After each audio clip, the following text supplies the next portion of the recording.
அஸ்ஸலாமு அலைக்கும் வரஹ்மத்துல்லாஹி வபரகாத்துஹு.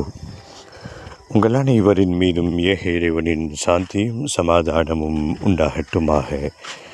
அன்பு உறவுகளே, அல்லாஹினுடைய பேரருளால் பல சிறப்புகளை உள்ளடக்கி இருக்கக்கூடிய இந்த மாதத்தில் இன்றைய காலை பொழுதை நாம் அடைந்திருக்கிறோம்.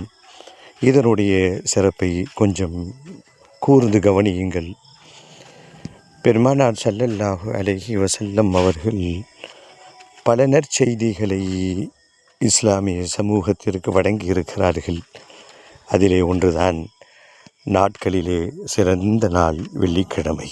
ஆம், வெள்ளிக்கிழமையினுடைய இந்த ஃபஜ்ர் தொழுகையை நோன்பு நோற்றவர்களாக நாம் தொழுதிருக்கிறோம். அல்லாஹ்விடத்திலே மனம் வந்து கேட்கிறோம், இந்நாளினுடைய நலவுகளை எங்களுக்கு கொடு, இந்நாளினுடைய தீமைகளை விட்டு எங்களை தவித்து விடு இறைவா.